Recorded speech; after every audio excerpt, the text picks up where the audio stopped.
6 جگہوں پر ہنسنا 25 بار زنا کے برابر ہے۔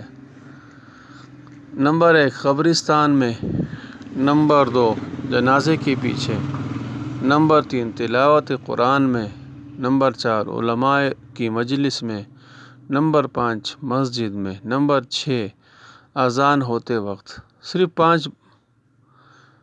اچھا، تو سب سے پہلے قبرستان میں، کیونکہ وہ زمین زندہ ہوتی ہے، اور دوسری بات تو یہ عبرت کی جگہ ہے۔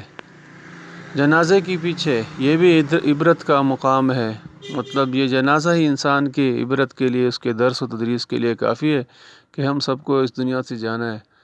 اور قرآن کریم کی تلاوت میں، کیونکہ یہ اللہ کا کلام ہے، اور جب اللہ کا کلام تلاوت کیا جا رہا ہے تو اس دوران ہر قسم کی بات سے گریز، ہر قسم کی ہنسی سے گریز کرنا چاہیے۔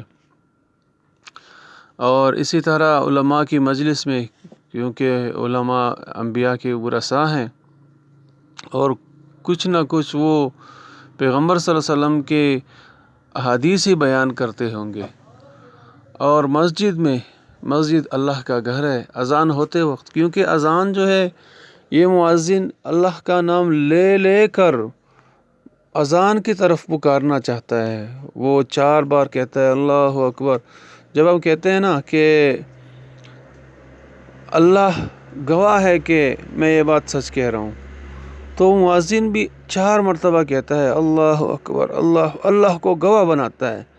پھر اپنے ایمان کی وہ ایک قسم اس کا اظہار کرتا ہے کہ میں مسلمان ہوں، کوئی دوسرے مذہب کا نہیں ہوں۔ کہتا ہے اشہد اللہ الہ الا اللہ، گواہی دیتا ہے قسم کی، 2 مرتبہ گواہی دیتا ہے۔ پھر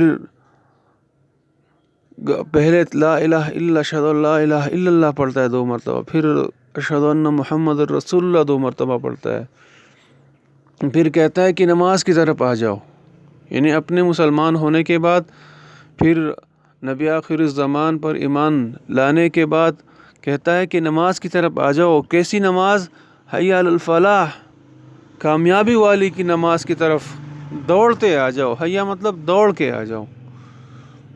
تو وہ جب اس قسم کے اعلان کر رہا، اور یہ اعلان کس لیے؟ یہ اللہ کا اعلان ہے، کیونکہ اللہ سے ملاقات کے لیے بلایا جا رہا ہے، کیونکہ نماز جو ہے وہ مومن کی معراج ہے۔ تو اس لیے اذان میں بھی ہنسنے سے گریز کرنا چاہیے۔ اللہ ہمیں عمل کرنے کی توفیق عطا فرمائے، آمین۔